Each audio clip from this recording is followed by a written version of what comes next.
दोस्तों, एक नगर में भूख, प्यास, नींद एवं आशा नाम की 4 बहनें थीं। एक बार चारों बहनों में लड़ाई हो गई। भूख कहती कि मैं बड़ी हूँ, प्यास कहती मैं बड़ी हूँ, नींद कहती कि मैं बड़ी हूँ और आशा कहती कि मैं बड़ी हूँ।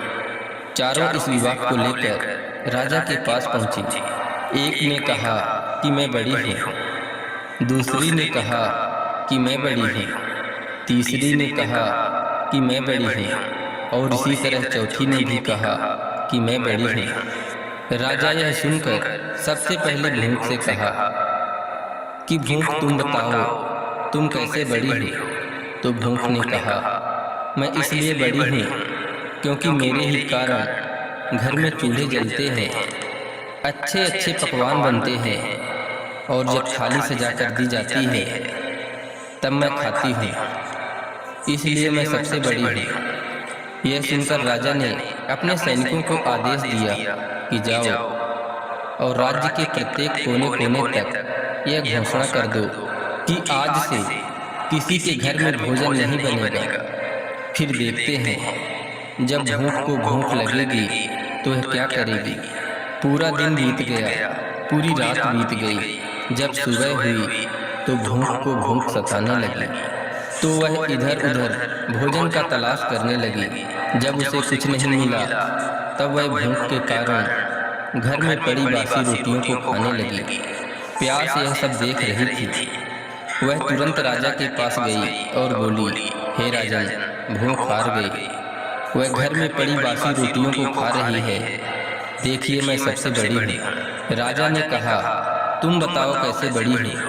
प्यास ने कहा, मैं बड़ी हूँ क्योंकि मेरे ही कारण लोग कुएं खुदवाते हैं, तालाब बनवाते हैं एवं बर्तनों में पानी का भी संचय करते हैं और जब किसी पात्र में भरकर मुझे पानी देते हैं तभी मैं पीती हूँ, इसलिए मैं बड़ी हूँ।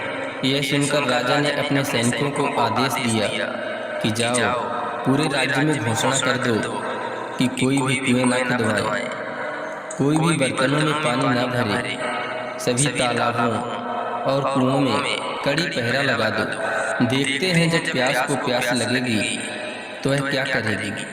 पूरा दिन बीत गया, एक रात भी बीत गई। जब दूसरे दिन प्यास को प्यास सताने लगी तब वह इधर उधर भटकने लगी। उसे जब कहीं भी पानी पीने को नहीं मिला तो वह मजबूर होकर गड्ढे का पानी पीने लगी। नींद यह सब देख रही थी।